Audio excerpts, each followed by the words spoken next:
आज हम बात करेंगे डॉक्टर बिलास खराज जी से, जो कि भारत मुक्ति मोर्चा यात्रा निकाली है। हाँ सर, अपनी ये जो यात्रा है, ये कहाँ से कहाँ तक यात्रा चलेगी, इसका उद्देश्य क्या है? ये बहुजन क्रांति मोर्चा और भारत मुक्ति मोर्चा देशव्यापी संगठन है जी। और माननीय वामन मेश्राम साहब के नेतृत्व में ईवीएम भंडाफोड़ परिवर्तन यात्रा इसका नाम है जी। ये दूसरी बार चलाई जा रही है और ये कन्याकुमारी से कश्मीर तक जी। ये परिवर्तन यात्रा ईवीएम के खिलाफ, चुनाव आयोग के खिलाफ और इसको भंडाफोड़ करने के लिए इसका मकसद है। सर, अभी तक ईवीएम लाने वाले जो थे वो विरोध नहीं कर रहे और वो भी समर्थन कर रहे, और भी दल हैं जो नहीं विरोध कर रहे और बाद में चिल्लाते हैं कि ईवीएम में घपलाबाजी है। और ऐसा क्यों होता है सर? इसमें आपके सवाल में आधा सच है, आधा सच नहीं है। जी। जिन्होंने ईवीएम लाया वो अब बोल नहीं रहे हैं, इसीलिए कर्नाटक में उनको प्राइज़ मिला है। जी।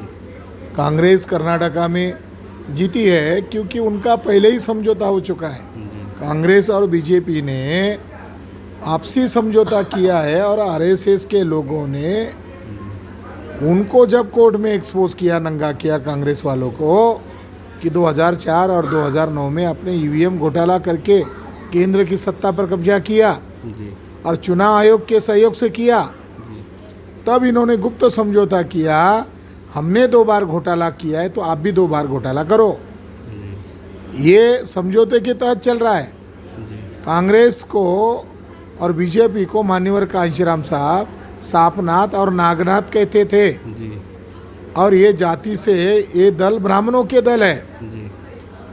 रही दूसरी बात कि जो नेता बोल नहीं रहे हैं उसकी वजह क्या हो सकती है, तो उसकी वजह यही है कि उनको सीबीआई न्यायपालिका का डर लग रहा है। तो वो नेता जो डरपोक है वो बहुजन समाज के नेतृत्व करने लायक नहीं हो सकते। जो ब्राह्मणों की व्यवस्था का चुप रहकर समर्थन कर रहे हैं वो लोग बहुजन समाज को गुलामी में धकेल रहे हैं। फुल स्टॉप, कॉमा वो भी किया जा रहा है। इस तरीके से नहीं होगा। ब्राह्मणवादी शक्ति के खिलाफ ये पार्टी बनाई थी, ब्राह्मणों को शासक बनाने के लिए पार्टी नहीं बनाई थी। वामन मेश्राम साहब का मैंने भाषण सुना है, कई बार सुना है, और उन्होंने कहा है कि ये ब्राह्मण हैं, ये विदेशी हैं। इसमें सर कितना सच है?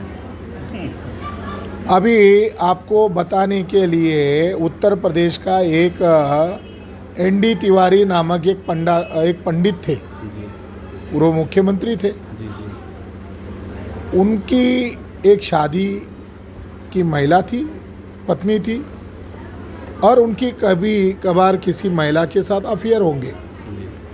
फिर उससे उसको बच्चा हुआ, वो बच्चा बड़ा हो गया।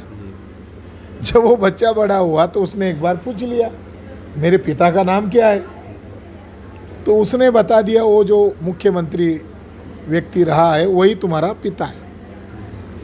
मामला पता चलने के बाद वो लड़का अपने पिताजी के घर पर गया और उसने कहा आप तो मेरे पिताजी हो और हम इतनी गरीबी में ज़िंदगी जी रहे हैं। उसको गुस्सा आया और सिक्योरिटी के द्वारा उसको खदेड़ दिया। फिर वो पुलिस थाने गया, एफआईआर दर्ज किया, फिर मामला कोर्ट में गया और कोर्ट में यही मामला है कि ये मेरे पिताजी और इनकार कर रहे हैं। तो एनडी तिवारी को उसका सवाल पूछा कि ये सच है कि, उन्होंने माना गलत है। जब अगली सुनवाई थी तो वो फॉरेन चले गए। जब इंडिया में आए तो कोर्ट ने कहा अब इसका फैसला दोनों का खून जांच किया जाए। डीएनए के आधार पर एनडी तिवारी का डीएनए उस बच्चे के साथ मैच हुआ और एनडी तिवारी ने बाद में शर्म में आकर मान्य किया कि नहीं वो मेरा बेटा है। बहुत बुज़ुर्ग हो गए थे, समाज में इज्जत चली गई थी, तब बुज़ुर्ग होने के बावजूद उस महिला से उन्होंने शादी रचाई। तो डीएनए मामला कितना गंभीर मामला है कि एनडी तिवारी के जैसे ब्राह्मण को डीएनए के सामने झुकना पड़ा। डीएनए टेस्ट हो गया है, ब्राह्मणों का डीएनए और भारत के एससी एसटी ओबीसी और तमाम माइनॉरिटीज़ लोगों का डीएनए मैच नहीं होता। ब्राह्मणों के डीएनए का नाम है R1A1 और भारत के मूल निवासी लोगों का डीएनए का नाम है L3MN। अब ये दो शब्द अलग है कि नहीं? प्रूव हो गया कि नहीं? तो ब्राह्मणों की मातृभूमि भारत नहीं है, R1A1 और भारत के मूल निवासी लोगों का डीएनए का नाम है L3MN। अब ये दो शब्द अलग है कि नहीं? प्रूव हो गया कि नहीं? तो ब्राह्मणों की मातृभूमि भारत नहीं है। वो भारत माता चिल्लाते हैं, वो दूसरे की माँ को अपनी माता बोल रहे हैं। उनकी माता यूरेशिया माता है वेस्ट यूरेशिया के रहने वाले। तो पंडितों की माता को अपनी माता को माँ कहना चाहिए उधर जाकर। तो ब्राह्मणों में बहुत दहशत हो गई है। डीएनए को आधार मानकर अगर भारत के 6 लाख गाँव में चर्चा हुई कि डीएनए के आधार पर ब्राह्मण विदेशी है, तो भारत में क्रांति का उदय हो जाएगा। सर, बीजेपी और आरएसएस के लोग चिल्ला कह रहे कि अब मैं 2024 में सत्ता हासिल करने के बाद देश को राष्ट्रवाद घोषित करेंगे और हिंदू राज्य वो देश बनाएंगे। वो लोग चुपकर यही बात कर रहे थे, अब वो खुले तौर पर ये बात कर रहे हैं। इससे बहुजन समाज के अलग अलग जो नेता है और बहुजन समाज की जो अलग अलग ऑर्गेनाइजेशन है, उन लोगों ने इससे सबक लेना चाहिए। सांप डसेगा ही, सांप को दूध पिलाओ, सांप डसेगा ही।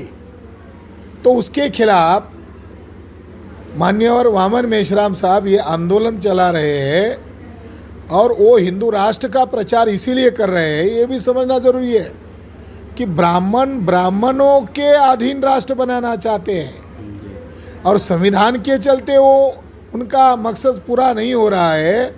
अगर उन्हें हिंदू राष्ट्र घोषित करना है तो इंडिया के कॉन्स्टिट्यूशन में ये प्रावधान नहीं है, तो पहले उनको इंडिया का कॉन्स्टिट्यूशन रद्द घोषित करना पड़ेगा। तो उनकी साजिश ये चल रही है। ये जो भोले भाले एससी एसटी ओबीसी के अज्ञानी लोग हैं, इनका समर्थन लेने के लिए वो हिंदू हिंदू चिल्ला रहे हैं। हिंदू क्या है?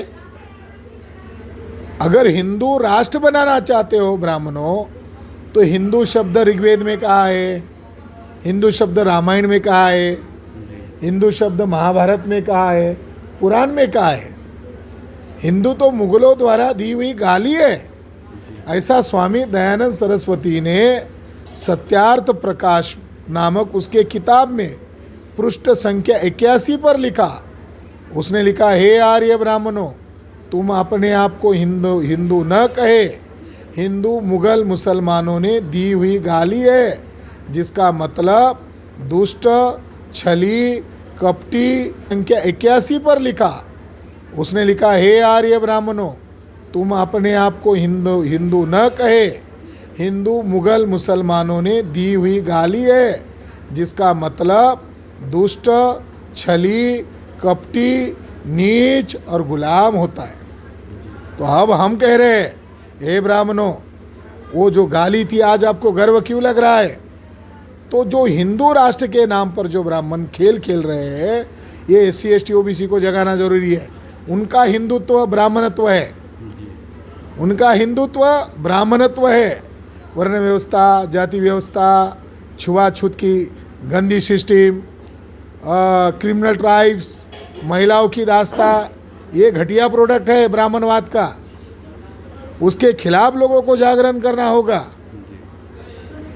तो सर, ये ईवीएम के खिलाफ जो आपका आंदोलन चला है, क्या 2024 का चुनाव ईवीएम से होगा या बैलेट पेपर से होगा? ये जो इतनी बड़ी परिवर्तन यात्रा हम निकाल रहे हैं, इसकी वजह है कि जनता को इसके बारे में कोई जानकारी ही नहीं है।